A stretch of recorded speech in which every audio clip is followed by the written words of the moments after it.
안녕하세요. 강동진의 증시 포커스 김진아입니다. 세계 속의 한국 증시를 살펴보고 시장에 맞는 종목 운용 전략까지 함께 이야기해 주실 한국경제TV의 스티브 강동진 박사님 모셔보도록 하겠습니다. 어서 오세요. 안녕하세요. 반갑습니다. 네. 저희가 뵙지 않은 사이에 코스피 5천 시대, 코스닥 1000스닥 시대가 또 열렸습니다. 오늘도 할 이야기 굉장히 많은 만큼 지체 없이 출발을 해보도록 하겠습니다. 우선 최근 글로벌 증시 동향부터 먼저 이야기 나눠보도록 할게요.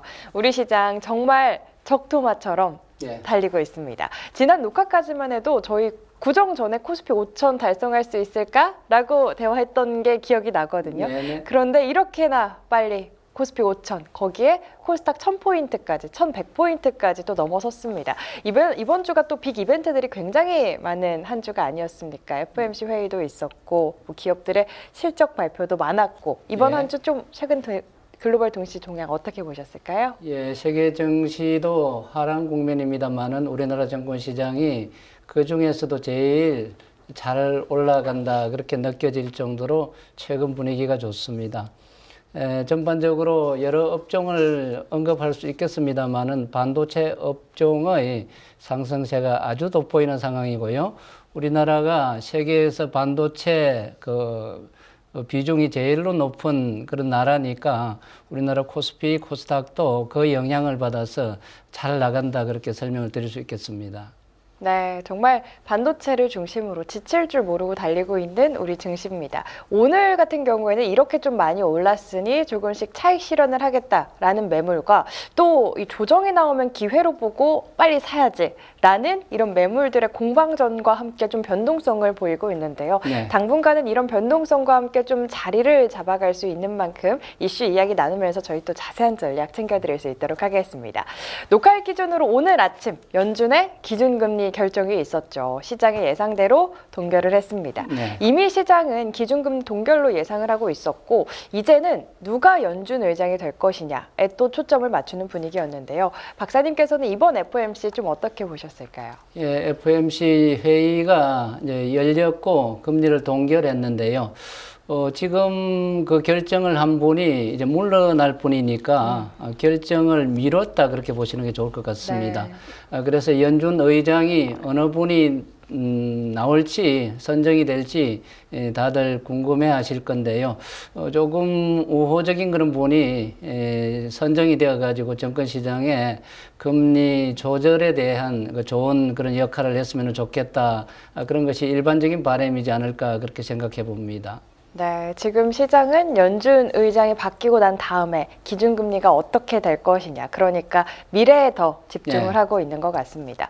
5월 이후에 연준 의장과 또 기준금리에 대한 관심과 함께 사실 이번에는 좀 FOMC 회의보다는 빅테크주들의 실적에 더 시장이 집중을 한 모습이었는데요. 또 간밤에 메타의 실적 발표가 있지 않았습니까? 호실적이 나왔고 향후 가이던스 역시나 긍정적으로 나오면서 시간의 거래에서 7%에서 8% 굉장히 큰 상승 이 나왔는데 국내 반도체 주들에게도 당연히 좀 영향이 있을 것 같거든요. 어떻게 좀 긍정적인 영향이 될까요? 메타라는 종목은 빅테크주로 분류를 하는 게 좋을 것 같고요. 네. 구글이라든지 아마존이라든지 그런 영역하고 같이 묶이면은 이해가 쉽다 그렇게 말씀드릴 수 있겠고 반도체 업종은 조금 달리 보는 게 좋을 것 같습니다. 별도로 떼어가지고 슈퍼 사이클을 지금 거치고 있다. 그 정도로 지금 좋은 국면이다. 그렇게 보시면 되겠고요. 네. 우리나라 반도체 메이커들이 D램 반도체 쪽에서 압도적인 점유율을 차지하고 있거든요. 네. 특히 그 D램 반도체의 그 품귀 현상이 아주 심한 상황입니다. 네. 그래서 우리나라 입장에서는 너무도 좋은 그런 상황이고 D램 반도체 메이커들에게 물품을 달라고 이렇게 구해야 되는 투자자들의 관계자들의 경우는 아주 속을 태우는 그런 상황이다 그렇게 보시면 되겠고 반도체 업종이 대단히 그 슈퍼 사이클을 지금 지나고 있다 그렇게 이해를 하시면 좋을 것 같습니다. 네, 메타가 1분기에 또 공격적인 캐펙스 투자 계속하겠다. 가이던스가 좀 좋게 나온 만큼 국내 IT 반도체주들에게 좀 긍정적인 뉴스가 되지 않을까 해서 여쭤봤는데 네. 우리 박사님께서는 국내 반도체 기업들은 그 자체만으로도 상승의 재료들을 풍부하게 갖고 있다라고 네. 또 이야기를 해주셨습니다. 계속해서 저희 다음 이슈 바로 만나보겠습니다. 우리 시장만큼이나 금값도 정말 랠리를 이어가고 있습니다. 5,300달러 넘게 오르면서 최고가 기록을 다시 한번 세웠는데 이렇게까지 상승하는 금, 이 네. 배경도 궁금하거든요. 금이 안전자산의 그 상징적인 상품이거든요. 네. 그러면은 안전하지 못하다는 것인가 그런 생각을 좀 해볼 필요가 있지 않겠습니까? 지정학적인 이슈라든지 물가가 높다든지 그 다음에 환율이 덜썩거린다든지 그럴 때 금이 올라가는 것이거든요. 네. 불안한 투자자들이 금을 매수한다 그렇게 보시면 되겠습니다. 그러면 지금은 어디가 불안하느냐 하는 것에 대해서 좀 짚어볼 필요가 있겠는데요. 미국 달러화가 좀 흔들리고 있습니다. 네. 제대로 역할을 좀 못하는 그런 면이 있고요. 그래서 달러화의 약세는 미국 경기 동향하고 일정 부분 연동이 된다 그렇게 보시면 되겠고, 그래서 최근에 미국 경기가 좀 매끄럽지 못하구나 그렇게 미뤄서 좀 짐작해 볼 필요가 있겠고요. 또 다른 한 측면으로는 지정학적인 리스크하고 연관이 됩니다. 여기저기서 전쟁이 일어난다든지 분쟁이 있다든지 그러면은 불안하니까요. 안전한 금을 선호하기 마련이거든요. 네. 그래서 여기저기서 베네수엘라 이슈도 있었고요. 우크라이나 이슈도 있었고 지금 이란 쪽에서도 또 시끄럽지 않습니까? 네. 세계적으로 지정학적인 그런 잡음이 있을 때 금값이 올라가는 것이구나 그렇게 생각하면 되겠고요. 또 다른 하나는 금융시장이 좀 혼란스럽다든지 또 과열 국면이라든지 그럴 때도 금이 올라갑니다. 혹시 망가지면은 정권시장이 올라가다가 추락하면은 그 대비책이 필요할 거잖아요. 네. 그래서 너무 많이 올랐다 그렇게 생각하는 투자자의 경우는 금을 미리 사놓는 경향이 있습니다. 이렇게까지 세 가지 방향으로 금을 올리는 요인이 있구나 그렇게 이해하시면 좋겠습니다. 네, 지정학적 리스크를 비롯해서 이 달러의 불안함 그리고 증권시장이 또 너무 많이 올랐다라는 분위기 속과 함께 또 중앙은행들의 매수가 이어지면서 이제는 또 투자의 가치로도 주목을 받고 있는 게 금이 아닐까 싶습니다. 네. 이렇게 박사님과 함께 금 상승 배경 짚어봤습니다. 두 번째 이슈 확인해봤고요. 이제 우리 시장 이야기 좀 해보도록 하겠습니다. 앞서 저희 시장 동향 때도 살짝 언급드리긴 했는데 코스피 5,000포인트, 코스닥 1,000포인트를 돌파를 했죠. 녹화일 기준으로 오늘은 5,100선, 1,100선에서 좀 변동성을 보이고 있는 모습인데 네. 이제는 우리가 좀 코스피 7,000, 코스닥 3,000을 또 외치고 있지 않습니까? 이 상승의 힘의 강도, 박사님께서는 좀 어디까지 보고 계실까요? 예, 그것을 예측한다는 것은 쉽지 않은 일이고요. 제가 다른 측면으로 좀 설명을 드리도록 하겠습니다. 이 정권시장은 그 작전이라는 게 있지 않습니까? 네. 작전이라는 게 있는데 작전을 하면은 안 되거든요. 네. 예, 불공정 행위잖아요. 그쵸? 그런데 우리나라 대통령께서 작전을 한다 그러면은 어떻게 생각하세요? 오. 예, 상당히 가야 할 그 지점을 정해줬거든요. 네, 네. 정부가 앞장서서 코스피 5천 시대를 열겠다고 공언을 했잖아요. 그러니까요. 그게 굉장히 높은 분이 그 얘기를 하니까 믿음이 있는 거예요. 그리고 5천 포인트는 가는 것이구나 해가지고 지금 5천 포인트 올라온 것이고요. 네. 물론 거기에 뒷받침이 되는 반도체 업종이라든지 등등의 아주 호황 국면을 구가하는 여러 업종들이 그 지수 5천 포인트를 뒷받침해줬다 그렇게 볼 수 있을 것입니다. 또 다른 한 측면으로 보면은요, 코스닥의 경우도 그 언급을 3,000을 했거든요. 외치셨어요. 3,000을. 예, 네. 3천을 얘기했지 않습니까? 네. 그러니까 3천을 향해서 가게 되어 있는 거예요. 어. 그리고 굉장히 영향력이 높은 그런 결정권자가 지점을 정해주면은 투자자들이 그것을 향해서 가게 되어 있는 것이거든요. 그래서 좋은 의미든지 나쁜 의미든지 간에 이재명 대통령의 역할이 컸다 그렇게 보시면 되겠고요. 지금 코스닥도 그것을 향해서 그 지점을 향해서 가는 힘이 있다 그렇게 이해하시면 되겠습니다. 네, 어쨌든 정부가 또 끌어주고 정책이 뒷받침을 해주는 만큼 예. 흐름은 그쪽으로 갈 수밖에 없다. 그렇습니다. 계속해서 좀 랠리를 이어갈 수 있겠다라고 또 분위기 짚어주셨는데 저희 오늘 녹화일 기준으로 오늘 또 하이닉스와 삼성전자, 현대차의 실적 발표가 있죠. 하이닉스와 삼성전자 호실적을 기록했고 특히 하이닉스는 강력한 주주환원 정책을 발표를 했습니다. 오늘도 강한 흐름 이어가고 있는데 반도체 투톱도 우리 시청자분들이 많이 궁금해하실 것 같아서 살짝 좀 여쭤보고 싶어요. 지금 삼성전자 16만 원 돌파했고 하이닉스도 85만 원대에서 움직이고 있거든요. 네. 이렇게 실적도 잘 나오고 증권가 리포트에서도 목표가를 계속해서 상향하고 있는 추세인데 지금 보유하신 분들은 그냥 계속해서 들고 가시면 마음 편안하실 것 같지만 네. 신규 진입하시려는 분들도 계실 것 같거든요. 어떻게 지금 하이닉스와 삼성전자 반도체 투톱 신규 진입 가능한 시점이라고 보실까요, 박사님? 지금 이제 정권업계에서 이제 보고서들을 내놓고 있지 않습니까? 그리고 삼성전자, 하이닉스의 주가가 많이 올라갔거든요. 단기간에. 그리고 세계 다른 나라 반도체 업종에 비해서도 높은 편에 있습니다. 네. 그 정도로 지금 잘 나가고 있는데 역설적으로 보면은 삼성전자, 하이닉스의 실적이 어마무시합니다. 엄청나게 많이 좋은 실적을 내고 네. 있는 그런 상황이거든요. 그래서 그 실적에 맞는 주가가 형성이 된다. 그런 관점으로 보신다 그러면은 갈 때까지 가봐야 된다 하는 정도로 이해하는 게 좋을 것 같습니다. 네. 그래서 섣불리 결정을 한다든지 이것보다는 그 방향으로 따라간다 이런 측면이 오히려 좋지 않을까 그렇게 생각하고요.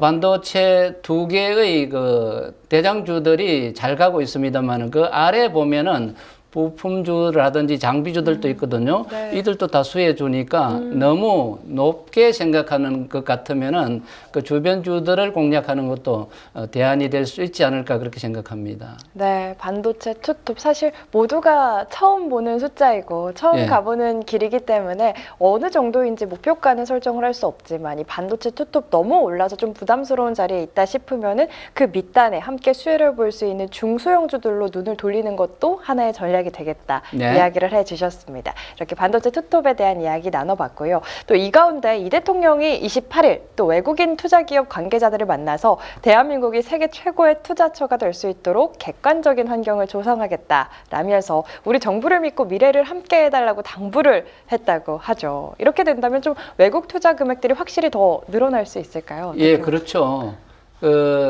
보통의 사람들이 그런 얘기를 하면은 그렇게 영향력이 없거든요. 네. 그런데 우리나라에서 제일 높은 분이 얘기를 하니까 그 영향력이 아주 강한 거예요. 네.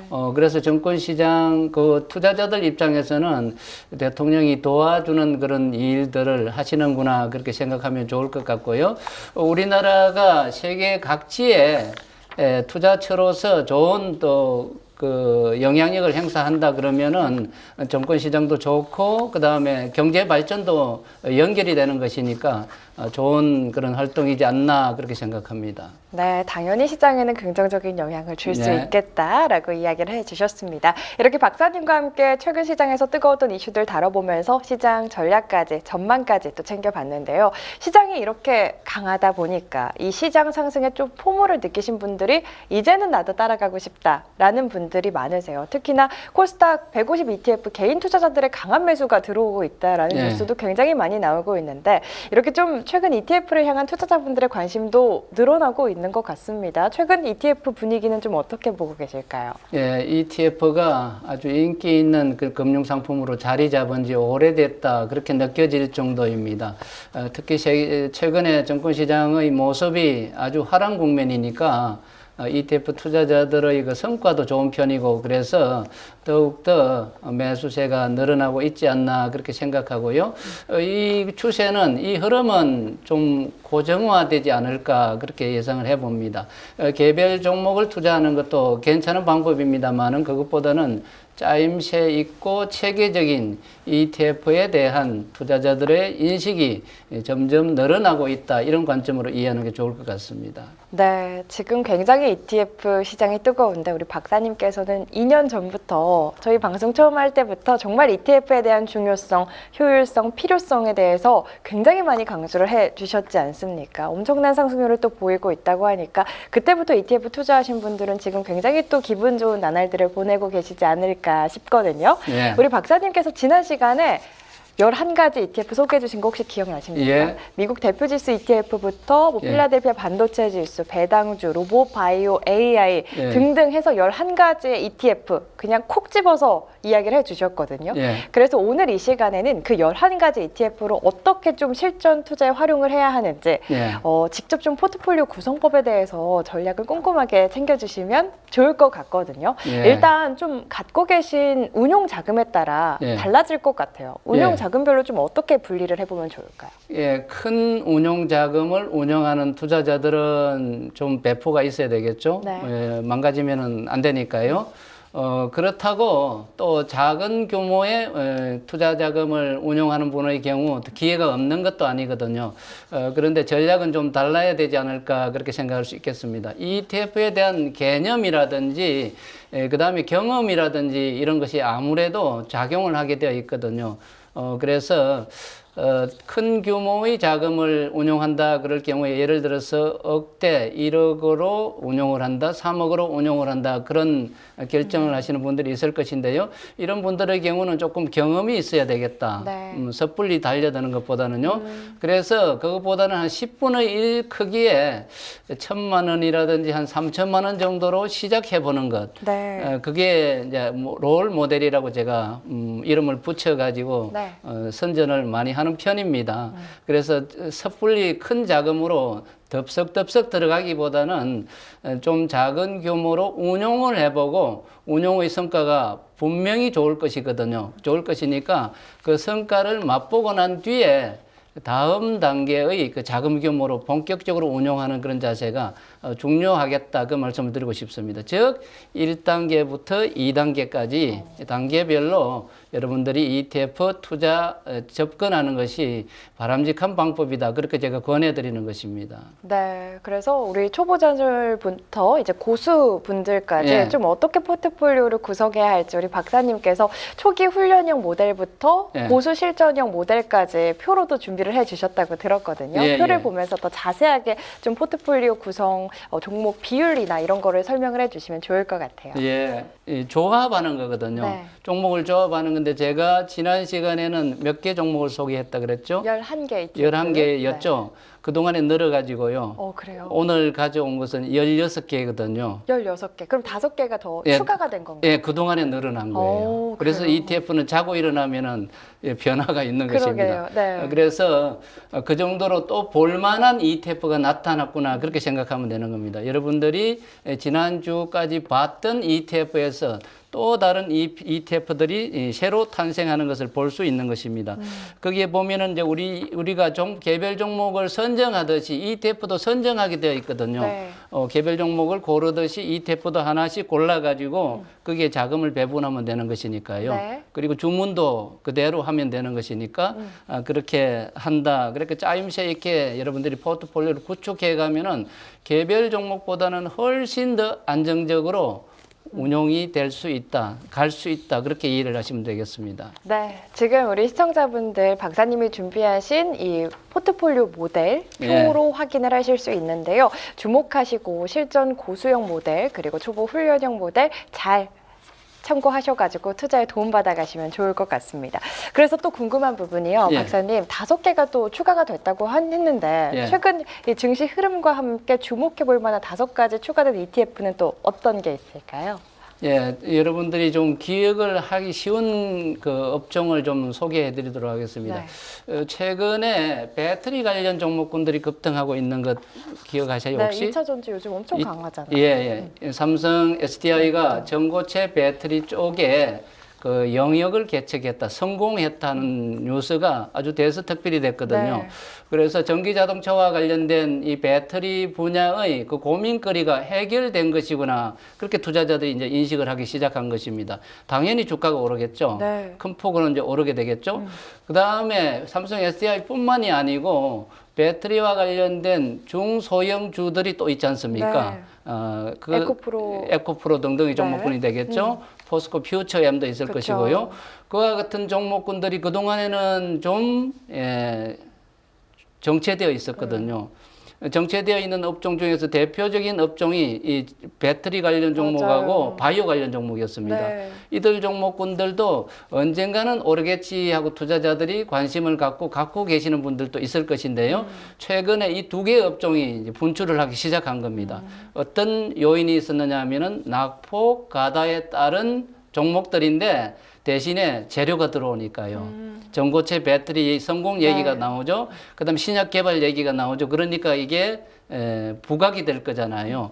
그러면은 이제 이게 ETF 종목으로 변하는 겁니다. 네. 그래서 전고체 배터리 관련 ETF가 생겼고요. 그다음 신약 개발과 관련된 ETF가 생겼습니다. 네. 두 개가 더 늘어났죠. 네. 이와 같은 형태로 ETF가 그때그때 탄생이 되는 어. 거거든요. 그렇게 이게 또 탄생이 되면은 여러분은 또 참신한 이들 ETF를 편입을 하면 되는 것이거든요. 그래서 그런 과정을 거친다 그렇게 이해하시면 좋겠습니다. 네, 최근에 또 이 로봇과도 연결될 수 있는 전고체 모멘텀 갖고 있는 2차 전지 그리고 SSD라는 새로운 모멘텀을 갖고 있으면서 2차 전지 굉장히 또 주가 상승이 좋은데 예, 예. 이와 함께 전고체 관련 ETF도 출시가 되고 있고 예. 그리고 좀 변동성이 컸던 바이오주들 같은 경우에도 신약 모멘텀을 갖고 있는 예. ETF 이런 종목들이 계속해서 나오고 있다라고 또 이야기를 해주셨습니다. 그러면은 2차 전지 바이오에서 5가지 ETF를 또 추가로 가져와 주신 걸까요? 예, 지금 이제 ETF 종목 중에서 제가 초기에 와우 TV 출연을 하면서 ETF 시대가 열립니다 해가지고 세 종목을 초기에 소개했다고 제가 말씀을 드렸죠. 맞아요. 그게 S&P 500 지수거든요. 그게 대장조입니다. 영역이 가장 넓은 ETF다 그렇게 보시면 되겠고요. 그 다음에 나스닥 100 지수는 기술주 중에서 간판 주식들을 모아놨다는 것이 되겠고요. 그 다음에 세 번째가 필라델피아 반도체 지수, SOX라는 지수요. 이 세 개가 제일 먼저 탄생한 것입니다. 네. 그리고 지금까지도 아주 선호도가 높게 활용되고 있는 그런 상황이고요. 그 다음에 생겨난 것이 글로벌 온 디바이스 AI라는 종목이 또 생겨났고요. 그 다음에 전력 인프라 액티브 이런 것들이 생겨났는데 이것은 다 미국에서 가져온 것들입니다. 네. 미국에서 만들어져 가지고 우리나라에서 현지화했다 그렇게 보시면 되겠고 투자자들이 인기 있게 또 잘 활용하고 있는 그런 종목이 되겠고요. 그 다음에 미국 배당 다우존스 지수 이것도 미국 것이지만은 우리나라 투자자들이 미국 것을 또 좋아하니까요. 네. 또 활용도가 높다 그렇게 보시면 되겠고 지금 금 값이 또 많이 오르고 있다 그랬는데 금 현물과 관련된 ETF도 생겼거든요. 맞아요. 그래서 필요할 때마다 그때그때 ETF가 탄생하는구나 그렇게 생각하면 되겠고요. 네. 그다음 로봇이 요즘 인기가 많지 않습니까? 뜨겁죠. 그럼 로봇과 관련된 ETF도 생겼습니다. 글로벌 AI 로보틱스 ETF요. 이와 같이 그때그때 세상이 변할 때마다 참신한 것이 또 생겨난다 그렇게 보시면 되겠습니다. 네. 마치 개별 종목이 하나씩 생겨나는 것과 같은 그런 구조다 그렇게 이해하시면 되겠습니다. 네, ETF도 굉장히 또 시장에 유연하게 반응을 하고 탄생을 하는 것 같습니다. 예, 일단 기본적으로 이 필라델피아 반도체 지수, S&P 500, 나스닥 100 이 세 가지는 좀 코어로 두고 지금 시장의 흐름과 분위기에 따라 유연하게 지금 시장에서 주목을 받고 있는 ETF들로 포트폴리오를 구성하면 된다라고 이야기를 해주셨으니까요. 지금 박사님께서 주목하고 계신 16가지 ETF 표로 보여드렸으니까 투자하실 때 참고해 보시면 더 좋을 것 같습니다.